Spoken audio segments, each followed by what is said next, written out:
It is 6:03 p.m. So welcome back to your third redistricting committee meeting. Tonight is some little more training. You got the agenda that I just sent out a little while ago. That does include the slides in case you want to follow along. We still do not have an overall chair, so I will be chairing your meeting again. So for the record, Michelle Hepner with the County Administrator's Office. So we're going to start off by doing roll call. So Tiffany? Here, and Commissioner James is trying, she says she's not able to get in from the waiting room. She's waiting to be let in. Okay, I'm not seeing anyone waiting there. All right, well, let me call her, but I'm here. Have her try come in again. Okay, Alex?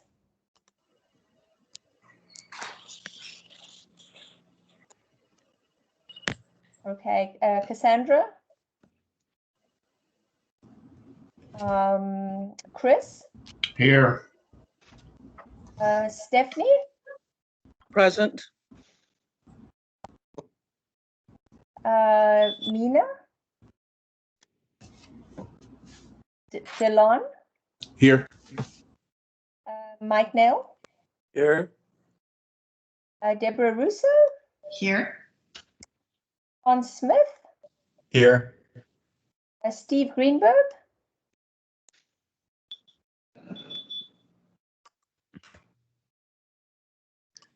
Steve Greenberg? Jim McCulley? Lisa, oh, sorry, there's no Lisa anymore. And Rosie Enriquez. Okay. So I just did roll call. A few people just signed in. I'm still looking for Cassandra. And Alex Mateus. And Mina. Steve Greenberg. Okay. Cassandra's here. Okay, great. Thank you for letting me Hello. know. Hi, Michelle. I'm here. Who's I'm? Cassandra. Cassandra. Okay, got it. Thank you. And Rosie, you haven't joined yet. Okay, so we'll move on to the next item. This is comments from the public. So I will open this to the public to speak. So please unmute yourself and state your name before you commence with your comments. So Jeannie Rice, I see your hand up.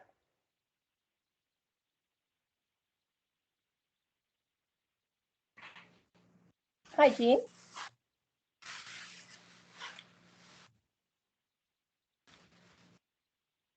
Can you hear me now? I can hear you now. Okay, I wanted to tell you all, thank you so very much for the work that you're doing on behalf of our community. I want to speak on behalf of Empower Solano, and I want to point out that even though almost all of the restrictions have been lifted in terms of COVID, that the pandemic is not over, and to encourage people to get the vaccination if they have not, family members to get the vaccination if they have not, if they have family members who are 12 and over to get the vaccination, because otherwise we will be back at square one. And I again want to thank you for all the work that you're doing. Empower Solano, get the vaccination. Thank you. Thank you. Are there any other comments from the public? Okay, seeing none, we will move on to the next item, which is the beginning of your training for the evening. So I'm going to hand you over to Paul Mitchell with Redistricting Partners. Unfortunately, Sophie Garcia, who was originally listed on the agenda, was unable to make the meeting. So Paul, you can go ahead. Thank you very much. And thanks for having us here again. I'm going to go ahead and share a presentation on my screen. Hopefully everybody can see that just fine. And what I'm going to go over is the community outreach piece. This is really the most critical part of any redistricting, and it's the piece of the redistricting that the county supervisors are giving to you as the advisory committee to handle outreach with the community and identify communities of interest. So I'm going to go through this. Some of this is things that we've already talked about a little bit, but I'm going to go a little deeper. And like I think I've said before, a lot of the things that you're going to hear in these trainings are going to be a little bit repetitive, but it also will help as you're learning a new subject and kind of the arcane rules sometimes within the redistricting process to hear things a couple times. And I'm happy at the end of this to answer any questions. So we've talked a lot about this stuff already, but redistricting basics, the commission role, the redistricting principles, the Fair Maps Act, and then I'm also going to do a demonstration of the District R program, but not for the county. I'm going to just go to some other part of the state or part of the country and show a little demonstration of the tool. And then some information around public testimony on communities of interest and the hearing schedule. So for starters, like I've said before, redistricting is a process of rebalancing. Solano County has to go through this process just like the state and every other state. Any agency that has districts has to do these rebalancing. But the rebalancing is not just about a numeric exercise. The rebalancing is also about determining what communities of interest exist within the county and ensuring that we're redistricting in a way that makes sense to the public, that is essentially drawing in and making use of their public input and preserving local communities as much as possible and preserving voting rights. So this advisory committee has been appointed with the goal of assisting the county supervisors in conducting community outreach and identifying the communities of interest countywide and within each of the existing county supervisor districts. The role of this committee in this outreach will be to conduct these hearings prior to all the final census data coming out, and then providing a report to the county as they will be required to complete the districting process by around December 15th, depending on if deadlines change. The state might change the deadlines a little bit. Think of it as an exercise where you're handing the county the building blocks. Right now, the county could be overwhelmed. We've got, thousands of census blocks, and we've got current lines, we've got previous lines. Like, what are we going to do? Well, the building blocks you're going to give them is going to be the way that they're going to draw eventual districts. The commission is 15 members, 3 from each district. And we have identified here some leads in each of the districts. The criteria for drawing districts I went through before. I'm not going to dive into each of these, but I do want to focus on this maintaining communities of interest concept. So the communities of interest idea is that if you have a district and you have within that district an area, let's say it's an area of people who love skateboarding. Maintaining them within one district would empower them to bring their skateboarding interest forward to the supervisors and to kind of block vote and support candidates, or maybe one of those skateboarders could run. But if they were divided into 4 districts, that would really devalue their engagement. If they can be drawn into one district, that's the goal. There are things that we do not consider, like we do not consider incumbents or candidates as communities of interest. We don't draw districts to advantage or disadvantage political parties, so we can't have a political party be a community of interest. If somebody were to come forward and say, Me and all my Republican friends live in this part of town, and then somebody else comes next and says, me and all my Democrat friends live on that part of town. That is the kind of input we cannot send back to the county supervisors and say, hey, here's some building blocks. We heard from the Democrats and the Republicans. There is these additional hearings that are required. And all of the work that we do and all the work that county supervisors do is going to be preserved by the county. One reason this is going to be done is that if somebody comes forward and says the district lines were drawn, they divided my community of interest, but there's no evidence that they ever came forward. We have all the tapes of all the hearings. We have all the community input. We have all the notes. We have all the maps that were drawn, and they weren't a part of the process. Then that allows us to be free of the responsibility. But if a group comes forward and a group comes and convert and says to you, we are the Armenian population, we reside here, we are concerned about the county processes for A, B, and C, and you fail to recognize it or fail to listen to it or don't engage in that, then and not pass that on to the county supervisors, then a group like that could come back and say, look, we look at the tapes. We were involved, we were drawing lines, and we weren't listened to. So this is really important part of the process, and it is all being records of it all are being maintained. When we hear from the communities of interest that come forward and talk about race and ethnicity, this is a key part of the process.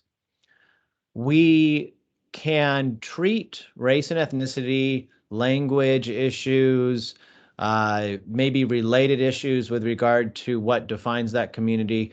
We can consider that as one of many communities of interest. Under the Federal Voting Rights Act, we cannot encourage the county supervisors cannot use race or ethnicity as the predominant factor in the drawing of district boundaries. They can use it as a factor, among others, but they can't use it as the predominant factor unless there is a finding that there's a Voting Rights Act requirement that you can create a majority and minority district, something like that, and then there might the whole rules kind of invert, they flip. At that point, you would be required to draw districts predominantly with those as a consideration. The types of input we're going to hear from people are going to be, my city is this, my unincorporated area is that. I went to school here, I get senior citizen services here, or I go to campus there. My route from home to school is via this, this road, or we ride our bikes this one area. There's going to be people coming forward and talking about their rural community of interest. Maybe they're almond growers or walnut growers, or maybe they're living in a downtown area. These are all, think of them all as potential building blocks.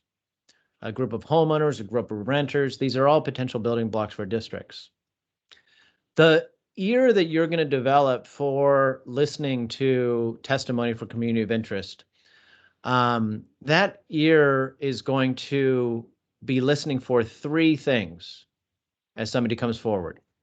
They're going to be listening for, does this community have a shared culture, characteristic, something that bonds them together? Is it geographic in nature? Like, does it have a footprint? And what is the relationship to the county supervisor? So you're going to want to listen to that. And it's perfectly okay that, say you have a bunch of people testifying, or you have people submitting maps. It's perfectly okay for you to speak up and say, hey, if you're going to come forward and talk about where the almond growers and the walnut growers are, please let us know how your community relates to the governance.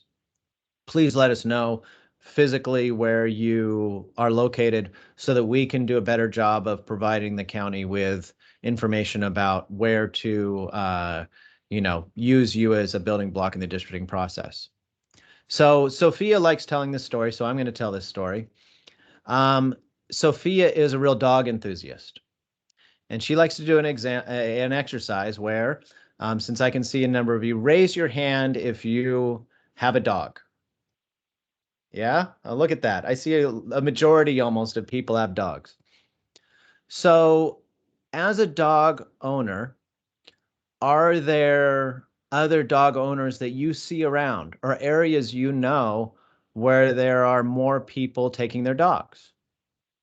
I'd say for most of us there are. There's places where I go with my dogs. In fact, we have a thing with our dogs where there's a ranch that will let our Aussies go and herd sheep. And there's a whole bunch of people that go there, and that's a facility that is important to us. There's also dog parks. And for Sophia, her community of interest was this group of people that gets together in Kern County and takes their dogs to the county-funded dog parks. And so for her, access to these parks, the maintenance of these parks, making sure that these parks have running water, making sure these parks have lights at nighttime, these are all important issues for them. And so as a community of interest, they could come forward and kind of check all those boxes for you in your redistricting process. What happens if these people go to a school board redistricting? At that point, it's kind of like, great, you love dogs, that's great. We don't have any dogs enrolling in school at our campus. We don't maintain the dog parks. There's not really a nexus. But for our work, there could be, or for a city council work, there could be, depending on who has shouldered that responsibility. So the online map submissions is going to be a way for the public to engage in the districting process. It is a really critical element and actually something that's relatively new in the redistricting space. The redistricting has included a lot of verbal testimony at hearings over the years. It's included professional mapping, maps that have been submitted by maybe organizations or groups that have demographers and they've got all the GIS resources and all of that. But now we've entered an era where the access to a lot of these mapping tools has been very democratized. We have the ability now to have more people be able to draw maps on multiple platforms.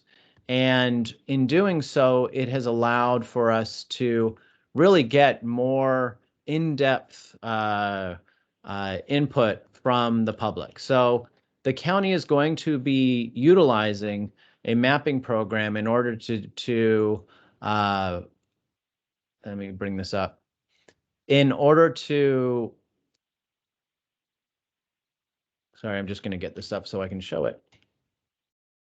So the county has brought in a platform which will allow us to have community of interest maps be posted starting this month and moving all the way through the end of the process. People will be able to circle their area of the dog park and submit that. And then they'll be able to release draw actual draft plans as soon as the data is released from the census and through the final adoption of maps. This is really a groundbreaking element in the districting process. So Solana is going to be utilizing District R as the public line drawing tool. And I'm going to go ahead and bring up a browser that will show us how that looks. So if you hold on a second.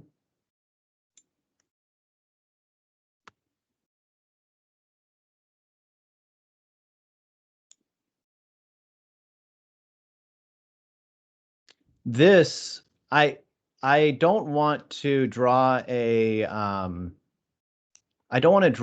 plan in Solano because I don't want to create an environment where we're essentially biasing ourselves towards what might be drawn in the county. We really want to have the public engage, and so I don't want to get caught up doing something on accident. So we're just going to go to the districtor website. I'm going to change what is being shown on my screen.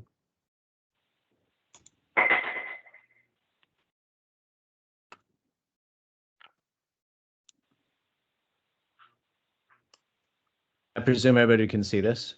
And this is this District R is a program. We'll do, well, we can do California, and we'll just pick something where I'm not doing any work. So let's see. Sacramento. So Sacramento County, as you can see, it brings up the entire Sacramento County map. And any member of the public right now could go and on this tool, draw an area in Sacramento County. The way it works is you have this little paintbrush tool and you can zoom in the map. And as you zoom in, you'll see the area that you want to draw. This is in Elk Grove. And somebody could say, I live in Elk Grove and my community of interest is this Laguna neighborhood. And they literally can use this little coloring tool and paint the Laguna neighborhood. And they can say, that is my community. And they can also, maybe they'll say, well, Laguna is my community, but also this area over here, that's where the dog park is. And we actually on weekends will go hiking up in this area and take our dogs up here. And that's a little bit of the delta. So this is my whole actual community of interest I want to submit. So I've got that community of interest, and maybe I don't want that little area up there, so I'll just delete that. So I've created this community of interest. I'll be able to save it, and I can take this link that was just created, and I can send that into the city, or in the county in this instance. It will also have a way for, in the Solano version of this, there will be a way for the member of the public to submit this directly to the county.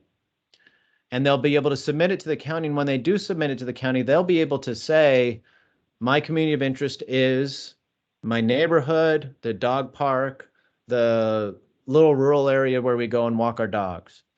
And they can go ahead and do that, submit it, and that will be official testimony, this map. When they're done with that, they could actually go and do another one. This isn't something where they're limited to just one thing. They could be done with this, and they could say, you know what, actually, now that I've thought about it, I also have another community of interest in that I work downtown. And since I work downtown, I really want to look at the area of the map that is my commute to the downtown area. And I want to draw an area. It's going to be all of the downtown area. And when I drive downtown, I actually have to get on the 99. So it's connected by the 99. And it goes all the way out here to where I live in Elk Grove. So they could be more artistic about this if they wanted to. But they could say, that's my community of interest as well. And then they could do the same thing. They'd be able to save it. They'd be able to send the link, have a link for that. And they would also be able to submit it to the county. This is something you would have access to when they submit it, so that it would be part of the public testimony. So when we have the Solano version up, we'll be able to show this actually in the Solano setup, although I'll probably be very careful about what we draw as a community of interest, because we don't want to make somebody think we love their community of interest and are not as focused on somebody else's. So that tool and its implementation will be a key part of what you as a committee will have in working to identify these communities of interest. Let me get back to the PowerPoint. The other way that the public will be able to give input will be through utilizing a community of interest worksheet. This worksheet will be up on the website as a tool for the public to use. In some cases, people fill these out by hand. In some cases, they'll do a fillable PDF and email it back to the county. In some cases, there will be like a web form, almost like a survey that you can fill out online to answer those critical questions. What is your community of interest? How is it cohesive? What is its relationship to each other? Then secondly, what is the geographic area? Somebody could describe that in writing. And then finally, what is the relationship to the county. So submitting that community of interest form will be a second way for people to be involved. We will also be producing laminated maps of the county. This is an example of what they look like. They're laminated maps that will be at any in-person meeting and also be available. We'll have them available in the county. These these maps will allow for people to use a dry erase marker and circle their community of interest, submit that as a kind of lower technology version of the community of interest tool. And also, eventually, when we have these maps populated with all the final data, they'll be able to use those to draw draft lines and submit them. So the last thing I'll mention is I've gone through 3 really great ways for people to have tools to give their input. The other tool will be them verbally coming before you and saying, my name's Paul and my neighborhood is this and my community of interest is that. That could be virtually like this, having the public come forward and give their piece. And then finally, with technology, there will be other people maybe that submit maps, or they do have a GIS consultant, or they do have access to a program that is some other program that they go to privately. That ability we will have the ability for people to submit data or maps outside of the tools that we're providing, so that we are essentially, able to take in information in multiple ways. And we're not as only allowing these tools to be used. The hearings that we're going to have are extensive. This is an extensive number of hearings, both in evenings and in mornings, on weekdays and on weekends, in order to provide the greatest opportunity for anybody to be involved. Now, we might have these and might have a lot of people coming to them. We might have these and have, maybe just a couple people logging in and watching. But it's critical that we provide this avenue and allow people to come in and provide information about their community of interest. And we will be working with the county on outreach to try to publicize these and make sure that these are, at least people are aware of them. When we do these, we will have a part of each meeting be a run through of each of the things that I've just described, basically a slimmed down version of this presentation. We will also, at each of these outreach hearings, be doing a basic presentation of that mapping tool. You'll see people like me, Sophia Garcia, maybe other staff helping to facilitate these meetings and basically create an environment where you'll be able to listen to the public testimony and then at the end of your process, work with us on developing a report to the county supervisors on what are the key building blocks for the redistricting process. And with that, I'll turn off the slideshow and I'm happy to answer any questions that you might have. I have a question.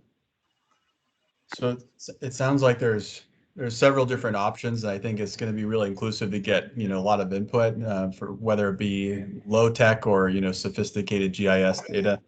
Do you have a prep, or should we, if people are asking us or at these meetings, is there a preference? Because I'm wondering if someone just submits a map and there's no context, I'm kind of wondering how much value that would be, versus if they had a map and then also filled out the form to, give a little bit more context and rationale for that. Is that something that you recommend? I'm just curious. Yeah, so I think that there is a dividing line between people you might want to push towards the mapping software or pushing towards the forms. The mapping software, when you have it up on your county site, the one I went to is just a publicly available for anybody. But when you have the one that's hosted by the county, that one will have when you submit a map, it'll say, tell us about your community of interest. So there will be a place for them to write that in. Cool. If you tell somebody, like, let's say you're the supermarket, you run into somebody and they start asking you about this, or they say, I saw you are doing this outreach, tell them, go to the mapping tool, utilize it to draw your community of interest and submit your testimony. And if they say, oh, well, I'm kind of, I don't like it and I can barely use Zoom and I don't want to learn something new, then say, okay, well, great. There's also going to be that community of interest form that you can fill out that's super easy. All you have to do is say something about your community and describe where it is. You don't have to actually use the mapping tool, but I would consider that the dividing line. People who express discomfort with doing a mapping tool or it sounds too hard, then that other tool is available. Well, thanks for the clarification. Chris? Yeah, do you know when the District R and when the laminated maps are going to be available? I can make sure that you get that information. I don't at my fingertips recall exactly. I'm sure that as I'm on this, somebody in my staff will message or send that in the chat, but Okay. they're being developed right now. I know District R's, we are in the process of setting those up for a number of jurisdictions right now. Okay.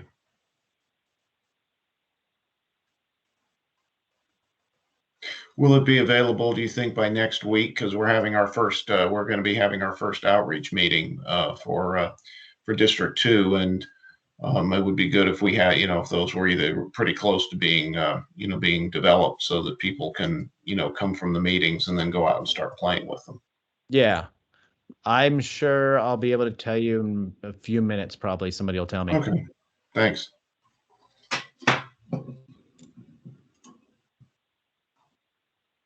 So I'm told it'll be available in a week or so, but there might be an additional few days to get it finally finished up. Because when we do load it, generally we have to get approval on the language and work on how the submit's going to work and make sure that the email's working and all those other things. Okay, thank you. Tiffany, did you have your hand up? Yes, thank you, Paul, for that presentation. I do have one question. I've been getting some questions from members of the community regarding the advisory committee presentation calendar. Some of these organizations would like to have us come and present to them. I'm just trying to figure out what would be the best route. Would it be better to reroute these organizations to the advisory committee meetings just to begin with, or would we be able to kind of work with some of these community of interest and some of these organizations around getting the word out? So I just kind of wanted to know what the parameters were and the best way to kind of go about publicizing this a little more. Yeah. So the best thing to do is encourage them to come to one of these outreach hearings. There's so many of them. And if we know they're coming ahead of time, we can work with Michelle and the staff and see if there's a way for us to, after we do our presentation, to allow them to, kind of register ahead of time instead of having like a little 2-minute, maybe they can have 5 minutes and have more of a detailed discussion. Also, if they are submitting maps, and they want to testify, they can always reference the maps that they've submitted, which can make their testimony even more impactful. So I'm sure we can work with Michelle on any organizations that might want to kind of pre-schedule coming forward. Michelle, did you have thoughts on that?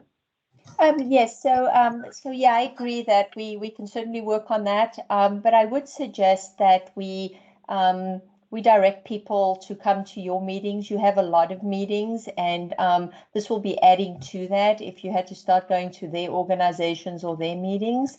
So I would suggest, in order to get your work done and get the report finalized on time, that we direct them to come to our meetings, and they're welcome to ask questions at those meetings as well.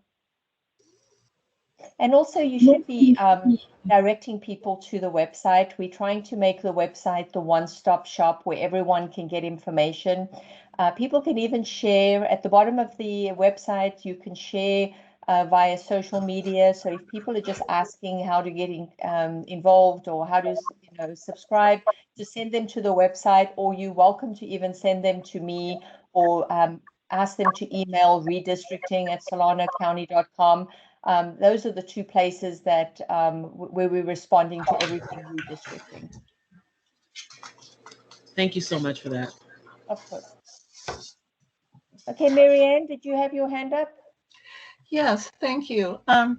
So I'm Marianne Perlmutter, and I'm representing the League of Women Voters of Solano County, and we're interested in being of assistance in this process of contacting communities of interest and helping them with the process.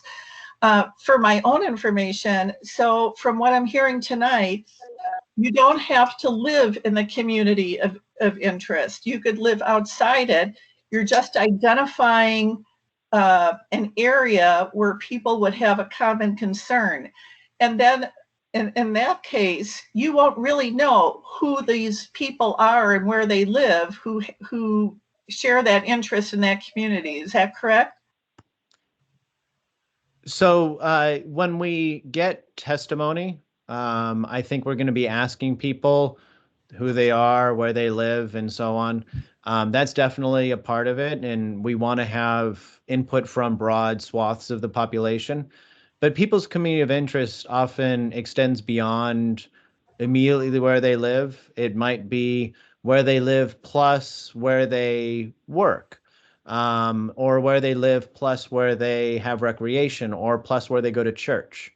So the community of interest, and it's also true that people might have multiple communities of interest. They might say, I'm Cambodian and I have this community that's where our Cambodian population is, and they might submit that.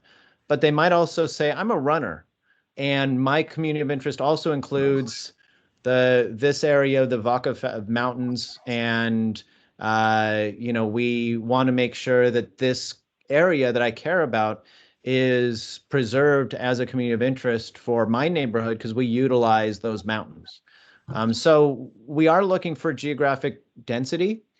So if somebody said my community of interest is left-handed people, and here's my map of left-handed people, it's the whole county, that wouldn't be as useful. But if they say I'm a cyclist and my community of interest is this area over in the hills, and they might even say, this community of interest needs help from the county because, no sheriff's ever enforced the stop sign and the road is deteriorating and the water fountains don't work anymore.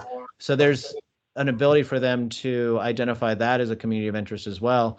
And that area generally would benefit from being in one district rather than having the area where all the cyclists go being cut up into 5 districts. So no supervisors really trying to fix the water fountains or potholes. And, I'm sorry, another question. So about how many people would be substantial enough to have an interest in that community for you to identify it as a community of interest? I mean, you might have a small group of people of under 10, or you might have 25 or more or 100. I mean, if you're trying to look for communities of interest, do you have a number of the population in mind for what would be relevant? So maybe not a fixed number. I'll give an example. A rural area with all the hillsides. That might be a community of interest. There might not be a lot of people who actually live there, but there might be people who, and maybe a very small number of people who really, really, really, their livelihood is a function of that rural area, those hillside areas. Their recreation is a function of it. It would be ideal for us to keep that area that's almost entirely unpopulated together for the purposes of redistricting. Then there are other communities that will be more populated and oftentimes even available, like in the census data. Somebody came forward and said, I'm a renter, and this is where all of our renters live. We could actually supplement that by looking at the American Community Survey, and I could tell the advisory committee literally how many renters the census says live in Solano County, and we could map where they are. And then they could take a deeper dive, combining data on thousands of people with the public testimony that maybe only came from 2 people.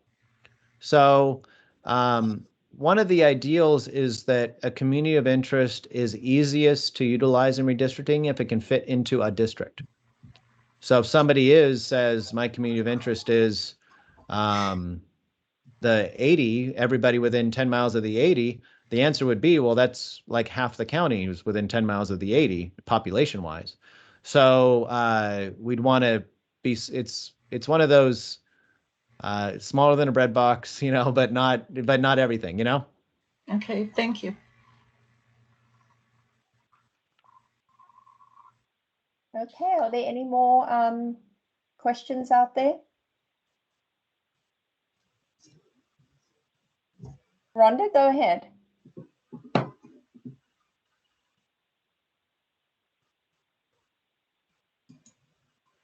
Rhonda? Rhonda's on mute. I can see that. I don't know if she can unmute. I'm trying to unmute her right now. I think she left. Maybe her phone wasn't working or something. Okay. Okay, are there any other questions out there for Paul? Paul, I did have a question come to me today that I think would be helpful for you to answer, maybe for this group. On the Redistrictor software, when someone submits a map, is there the opportunity for us as the county to review that map before it just goes live on the website? Because obviously, we're obviously going to make every map that we get available, but we have to be concerned about what people submit. So I just wanted to find out what the tool is capable of.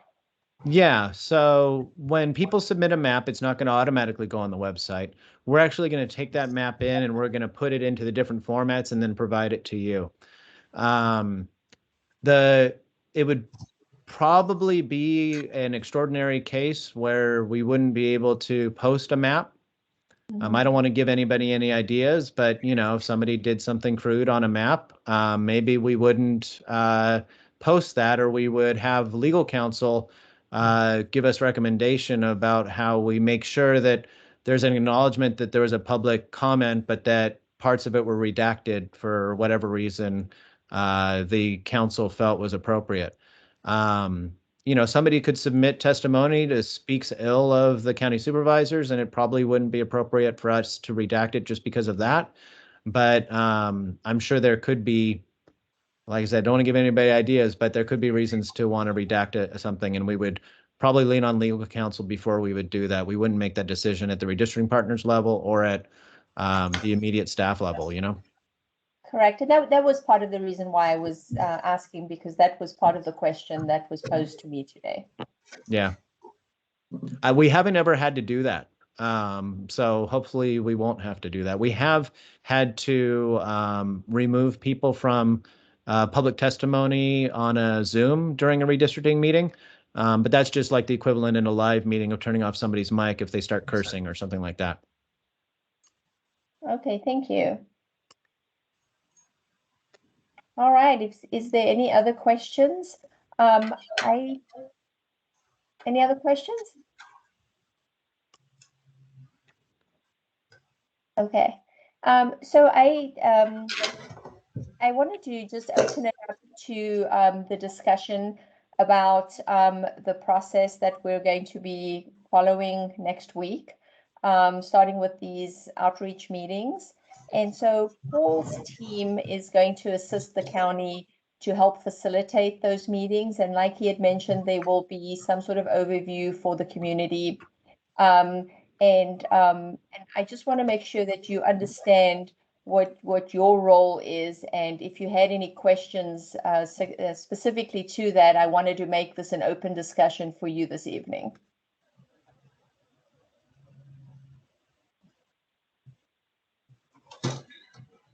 I'm not hearing any.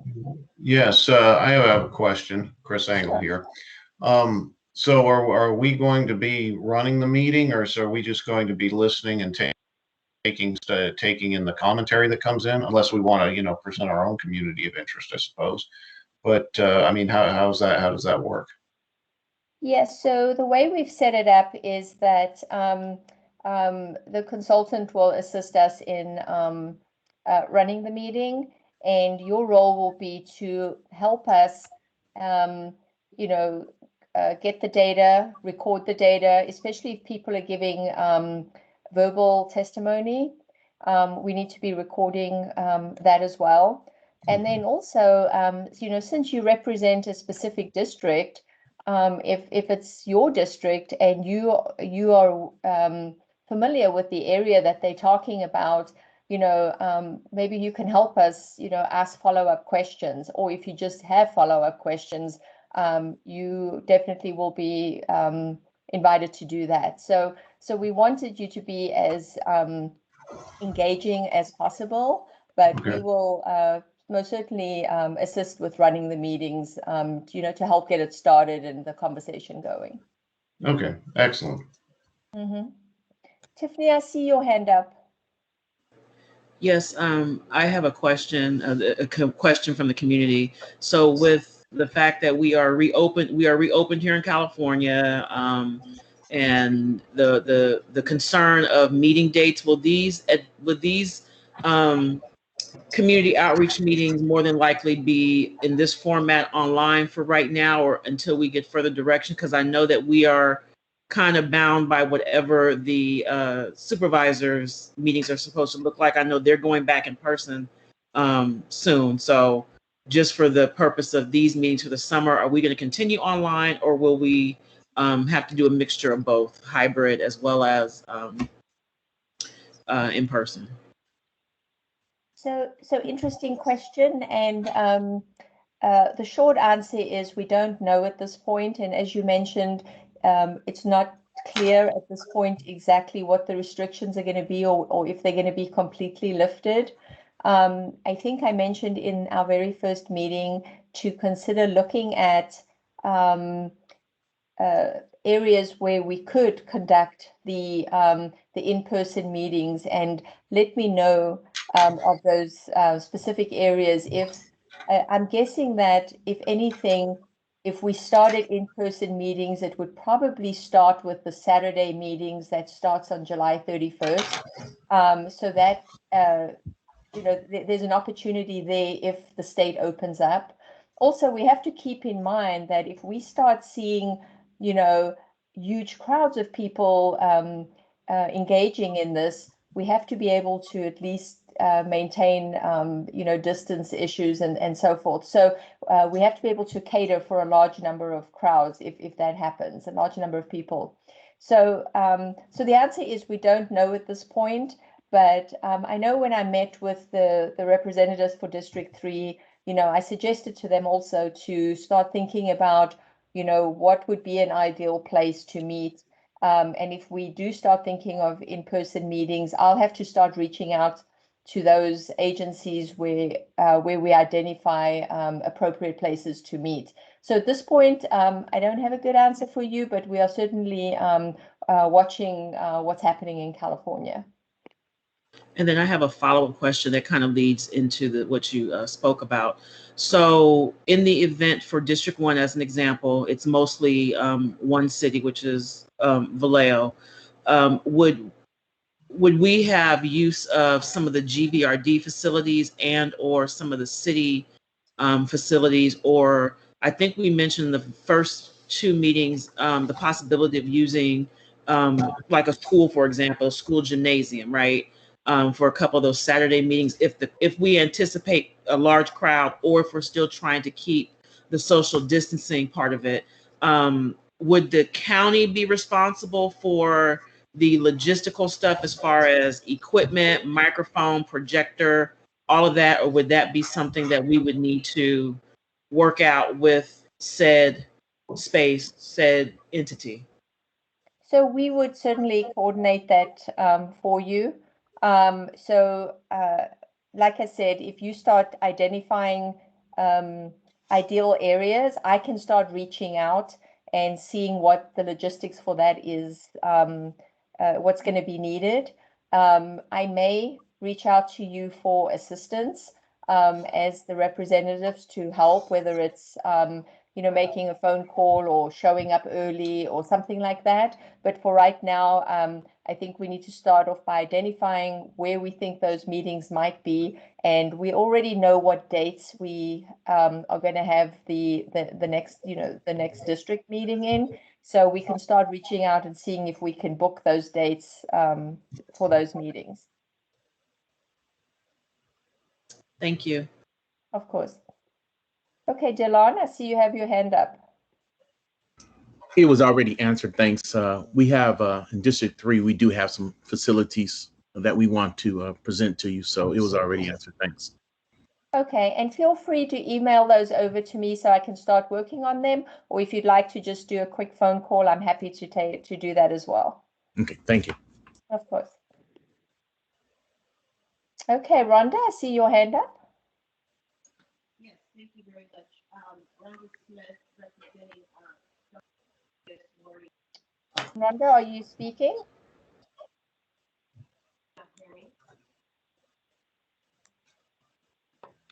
Can you hear me? Oh, I can hear you now. Yes. Yes. Okay. Okay. Rhonda Smith, representing Delta Sigma Theta Sorority Vallejo Alumni Chapter as one of the social action co-chairs. I have a concern regarding the website. I was on there today trying to print off some information for the community and realized that there's no languages except English on the Solano site. I'm wondering if that will be addressed at all. And also the material, including the calendar, is very difficult to print to provide a handout. So I'm hoping that information could be put in more of a toolkit that the community could use to easily download, print, and share as we're trying to get the word out about these community meetings. I ended up having to go to the state website and getting some information there that was at least language specific, and then had to manipulate your map, almost retype the calendar dates. So those kind of blockers end up being a hindrance when the community is trying to get the word out. So I'm hoping you will address that.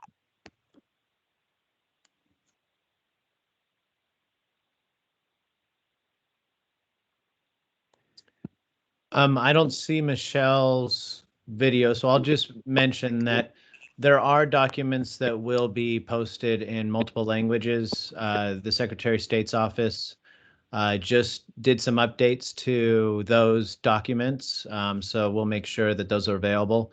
And there is also a rule in the redistricting process that if any language is required, and there's a list of languages per county, but if a language is requested within 72 hours of a redistricting meeting, then the county will provide those specific language services. They can post things in different languages based on their normal practices, but that rule for additional languages is something that is specific to redistricting and actually more aggressive than other language requirements. So we'll make sure that Michelle has that information and that it's available. Paul, if I may, this is Tim Flanagan, Chief Information Officer for Solano County, Registrar of Voters. The published website, redistricting.solanocounty.com, has built-in translation already. Oh, okay, great. Will translate to hundreds of languages. If you follow the standard internet standard in the upper right-hand corner of the page, there is a little icon that might be interpreted as a globe. If you tap on that icon, you can scroll through a list of I think around 250 different languages you can translate the website to. But does that help with printing a document? And I would also ask that if somebody doesn't know about that little icon, is there a way to add a description onto the front page to say to translate, click, and provide some direction? That would be a tricky proposition to put a description, since the description would have to be in a language to be readable. But we can put our heads together and see if there's something to answer that question. In regards to printing, no, that translation service does not solve for your request to have web pages in a printable version. So we'll look into that as well. Then my official request would be that we at least look at Spanish and Tagalog as languages that have information that could be printed that reflect the state website as well.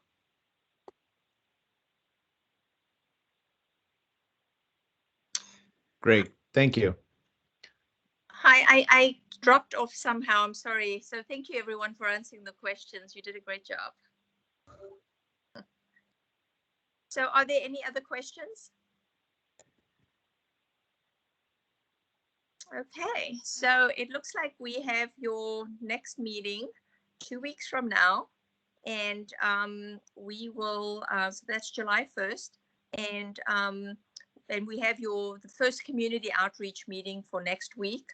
If you haven't noticed, District 2's actually swapped with District 1 just based on schedules. So, you know, please do tune into the meetings, as many of you as that can, so that we can help each other to record the information that we're going to be receiving. I also wanted to note that we do have a mailer that's going to be going out to the community. I will be sending an email out to all our registered voters, letting them know that the redistricting process is underway. Obviously, redistricting can impact a voter's precinct or the district in which they end up in. So we want to make sure that the voters who are registered with us that have provided email addresses have the ability to also participate in this process. And I think I sent you also a copy of the mailer that's going to go out to all the households. We are hoping that that's going to go out first thing on Monday morning, and people will start getting notice of the meetings and be able to start subscribing, and you know, we'll start seeing a lot more activity as we go forward. So with that, I think we're at the end of our agenda. Is there anything else that any questions we can answer for you before we close the meeting? All right, well, awesome, everyone. Thank you very much. It's 7 o'clock, so you had a short meeting. Have a good evening. Thank you. Thank you very much. Thanks, everybody. Thank you. Bye. Take care. Thank you.